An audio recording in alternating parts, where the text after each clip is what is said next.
जय हिंद दोस्तों। पूरे 144 वर्षों के बाद महाकुंभ मेले का योग बनता है। और दोस्तों 144 वर्षों के बाद ये योग बना है 2025 में। और 2025 में महाकुंभ मेले का आयोजन किया जा रहा है प्रयागराज में। तो दोस्तों आज के इस वीडियो में हम महाकुंभ मेले के बारे में टू दी पॉइंट जितनी भी जानकारी है, जितने भी फैक्ट हैं, जितने भी क्वेश्चन हैं, उन सभी को बिल्कुल डिटेल में डिस्कस करेंगे। तो दोस्तों अगर आप किसी भी एग्जाम की तैयारी कर रहे हो या फिर आप भारत के एक जागरूक नागरिक हैं, तब आपको ये सारी जानकारी जानना बेहद ही जरूरी है। तो आइए दोस्तों शुरुआत कर लेते हैं हम अपने वीडियो लेक्चर से। सबसे पहले आप लोगों को मैं बता दूं कुंभ मेले के बारे में जो इतिहास है, जो सबसे प्रचलित कथा है, उसकी हम बात कर लेते हैं कि कुंभ मेला क्यों लगता है, इसका इतिहास क्या है। दोस्तों आप लोगों ने एक कथा सुनी होगी, ठीक है, समुद्र मंथन। जब समुद्र मंथन चल रहा था तो समुद्र मंथन के दौरान कई सारे तत्व निकले थे और सबसे बाद में निकला था अमृत, ठीक है। और ये जो अमृत है एक कलश में निकला था, एक घड़े में निकला था, ठीक है। जैसे ही अमृत निकला तो देवताओं के बीच में और राक्षसों के बीच में क्या चलने लगा, संघर्ष चलने लगा, लड़ाई चलने लगी, ठीक है। तब इंद्र के बेटे थे जयंत, ठीक है, जयंत का इसमें रोल है। जो इंद्र के बेटे थे जयंत, वो इस अमृत कलश को लेकर भाग रहे थे, ठीक है। जैसे ही जयंत भाग रहे थे तो इस घड़े से क्या हुआ कि इस घड़े से 4 बूंदें जो है धरती पर पड़ी। अमृत की 4 बूंदें धरती पर पड़ी और ऐसा माना जाता है कि जहां जहां पर ये अमृत की 4 बूंदें पड़ी वहां वहां पर, मतलब उन 4 स्थानों पर कुंभ मेले का आयोजन किया जाता है। मैंने बिल्कुल शॉर्ट में, कम समय में और आसान भाषा में आपको सारी जानकारी समझा दी। अब हम बढ़ते हैं प्रश्न उत्तरी की तरफ, यानी कि जो क्वेश्चन बनते हैं उनकी तरफ हम बढ़ते हैं। तो पहला क्वेश्चन है, विश्व का सबसे बड़ा मेला कुंभ मेला भारत के कितने पवित्र स्थानों पर लगता है। तो मैंने बताया कि कुंभ मेला भारत के 4 पवित्र स्थानों पर लगता है, ठीक है। वो 4 पवित्र स्थान कौन कौन से हैं, या फिर भारत में कुंभ मेला का आयोजन कहाँ कहाँ पर किया जाता है। 4 पवित्र स्थानों पर लगता है। एक प्रयागराज में, दूसरा लगता है नासिक में, तीसरा लगता है उज्जैन में और चौथा स्थान है हरिद्वार। तो इन सभी स्थानों पर भारत में कुंभ मेला लगता है। अब देखो कुंभ मेले के भी प्रकार हैं, इनको समझना जरूरी है। कुंभ मेला जो है 4 प्रकार का होता है। एक होता है कुंभ मेला, या फिर इसको पूर्ण कुंभ मेला भी कहा जाता है। ये प्रत्येक स्थान पर 12 वर्ष में आयोजित किया जाता है। जैसे अभी प्रयागराज में हो रहा है तो अगले 12 वर्षों के बाद ये फिर से प्रयागराज में होगा। ये कहलाता है पूर्ण कुंभ मेला, ठीक है। 2027 में कहाँ पर होने वाला है, नासिक में होने वाला है, ठीक है। तो 2027 के 12 वर्षों के बाद फिर से नासिक में होगा। ये कहलाता है पूर्ण कुंभ मेला, यानी कि 12 साल के बाद उसी स्थान पर जो आयोजित होता है कुंभ, उसको हम कहते हैं पूर्ण कुंभ। एक होता है अर्ध कुंभ मेला, तो अर्ध मतलब आधा कर दो, ये 12 सालों के बाद में होता है। तो अर्ध कुंभ मेला 6 साल के अंतराल से होता है, लेकिन ये केवल 2 स्थानों पर होता है, हरिद्वार में और प्रयागराज में। फिर होता है महाकुंभ मेला, जब दोस्तों 12 पूर्ण कुंभ मेले हो जाते हैं, ठीक है, तब ये लगता है 144 वर्षों के बाद।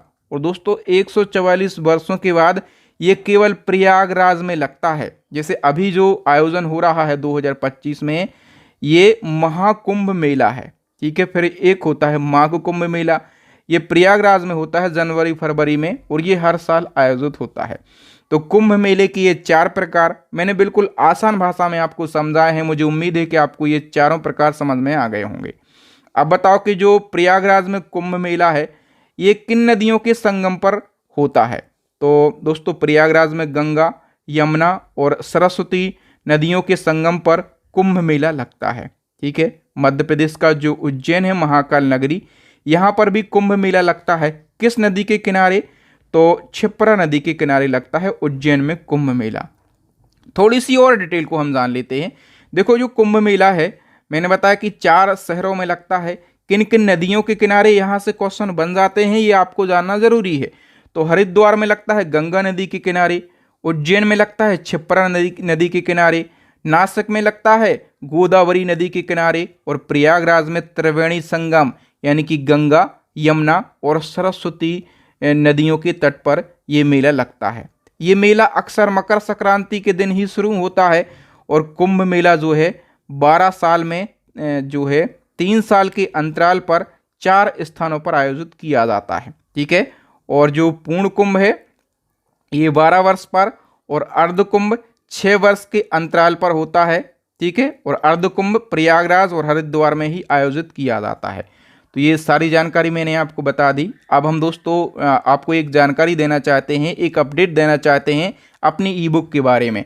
यदि आप करंट अफेयर्स के हर ट्रेंडिंग टॉपिक को पढ़ना चाहते हैं बिल्कुल डिटेल में और आसान भाषा में, तो हमारी 3 ई बुक लॉन्च हो गई हैं, एक करंट अफेयर्स की, दूसरी स्टैटिक जीके की और तीसरी साइंस की। इन तीनों ई बुक को आप परचेस कर लीजिए। मैं गारंटी से बोलता हूँ आप एग्जाम में अच्छा स्कोर करके आएंगे, एग्जाम में सिलेक्शन लेके आएंगे। बताइए दोस्तों, कुंभ मेला और अर्ध कुंभ मेला क्रमशः कितने वर्षों में आयोजित होता है? तो कुंभ मेला हर 12 वर्षों में और अर्ध कुंभ मेला हर 6 वर्ष के अंतराल पर आयोजित किया जाता है। कुंभ मेला को यूनेस्को की अमृत सांस्कृतिक विरासत की सूची में कब सूचीबद्ध किया गया? तो दोस्तों कुंभ मेले को यूनेस्को की सूची में भी शामिल किया गया है। मोस्ट इंपोर्टेंट क्वेश्चन है, और ये कब शामिल किया गया? 2017 में। भारत में कुंभ मेले का आयोजन कितने वर्षों के अंतराल से किया जाता है? तो कुंभ मेला 12 वर्षों के अंतराल से आयोजित होता है और अर्ध कुंभ ये 6 वर्षों के अंतराल से आयोजित किया जाता है। ठीक है, 2025 में जो 144 वर्षों के बाद महाकुंभ मेला लग रहा है, इसका आयोजन प्रयागराज में किया जा रहा है। कहाँ पर? प्रयागराज में। ठीक है, बताइए दोस्तों, जब गुरु कुंभ राशि में होता है और सूर्य मेष राशि में प्रवेश करता है तो कुंभ कहाँ पर लगता है? दोस्तों ऐसी स्थिति जब बनती है राशियों की, तब ये कुंभ मेला लगता है प्रयागराज के अंदर। ठीक है, याद रखना आप लोग। नेक्स्ट क्वेश्चन है, किस आधार पर यह तय किया जाता है कि कुंभ मेला का आयोजन कहां पर किया जाएगा? तो दोस्तों राशियों के आधार पर तय होता है कि कुंभ मेला कहां पर आयोजित किया जाएगा। कुंभ मेला प्रयागराज में किस माह में लगता है? तो प्रयागराज में ये जनवरी से फरवरी के बीच में लगता है। ठीक है, अब बताइए कि जो महाकुंभ मेला है 2025 प्रयागराज में लगा है, इसकी शुरुआत कब हुई? तो दोस्तों इसकी शुरुआत हुई है 13 जनवरी 2025 को। ठीक है, और 13 जनवरी से ये कब तक चलने वाला है? ये चलने वाला है 26 फरवरी तक। याद रखना 26 फरवरी तक ये चलने वाला है। और ये क्वेश्चन अभी एनटीपीसी जो अभी रिसेंटली रेलवे का एग्जाम हुआ है वहां पर पूछा गया कि इसका आयोजन कब से कब तक किया जाएगा। ठीक है, मतलब जितने भी क्वेश्चन करवा रहा हूं सारे मोस्ट इंपोर्टेंट क्वेश्चन है। प्रयागराज कुंभ मेले में कितने शाही स्नान होने वाले हैं? कितने शाही स्नान होंगे? 6 शाही स्नान होंगे। ठीक है, कौन कौन से तो मैं आगे आपको बताऊंगा। सबसे पहले महाकुंभ मेले का जो पहला शाही स्नान है किस दिन होगा? जब महाकुंभ मेले की शुरुआत हुई 13 जनवरी को, तब इसका पहला शाही स्नान था। ठीक है, 6 शाही स्नान होंगे मैंने आपको बताया।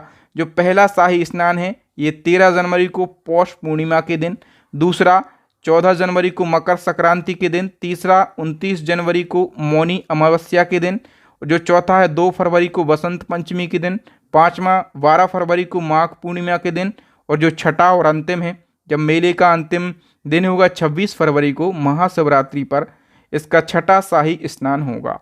ठीक है, महाकुंभ मेले का संबंध किस पौराणिक घटना से है?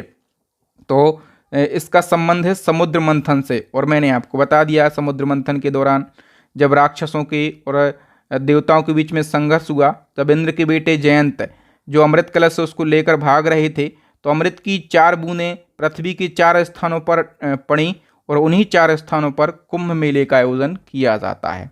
ठीक है, महाकुंभ मेले के लिए प्रयागराज में कौन सा प्रमुख ढांचा बनाया गया? दोस्तों इतना बड़ा मेला है, ये इतना बड़ा मेला है कि इस मेले को संभालने के लिए एक अस्थायी व्यवस्था बनाई जाती है, एक अस्थायी नगर बनाया जाता है।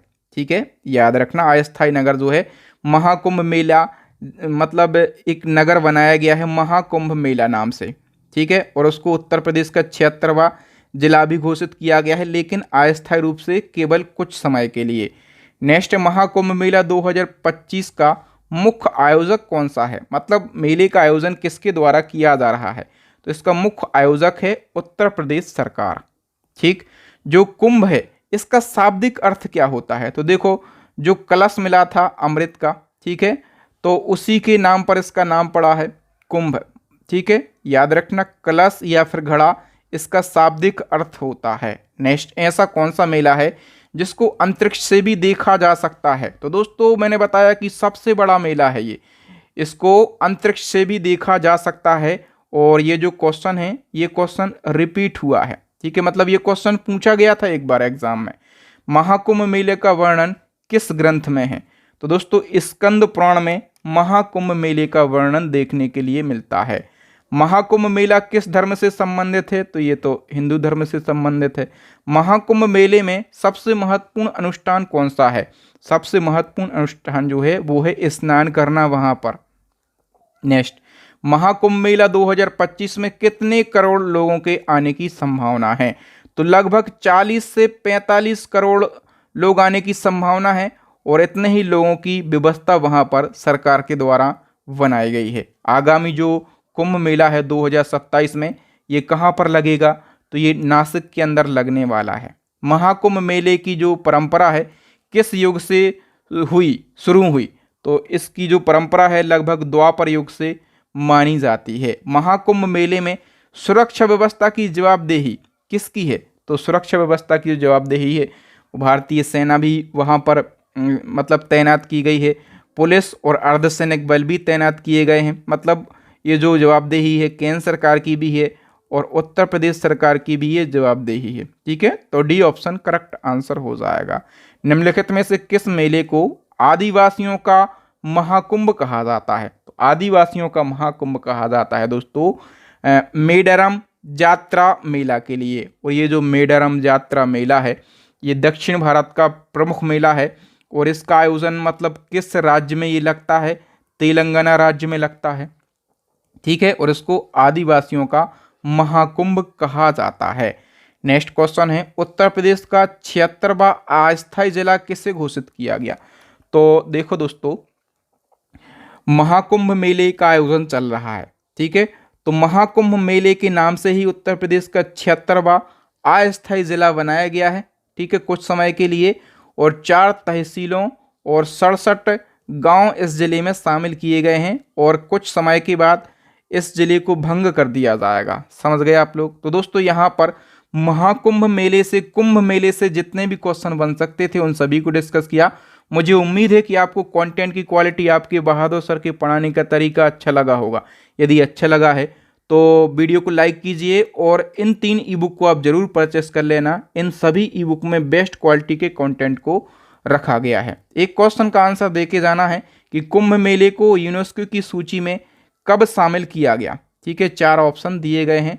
तो थैंक यू दोस्तों, वीडियो को लाइक कीजिए, अपने विचार कमेंट सेक्शन में कमेंट करके बताइए। जय महाकाल, जय श्री राम आपको कमेंट सेक्शन में लिखना है। और इस वीडियो को ज़्यादा से ज़्यादा अपने भाइयों के साथ में, अपने हिंदू धर्म के साथ में, जितने भी आपके भाई बहन हैं सभी लोगों को ये वीडियो पहुंचाइएगा। और चैनल को सब्सक्राइब कर लेना, बेल आइकन भी दबा लेना, ताकि जब भी मैं ऐसे ही ट्रेंडिंग टॉपिक पर वीडियो डालूं सबसे पहले आपको नोटिफिकेशन मिल सके। जय हिंद, मैं हूं आपका बहादुर सर।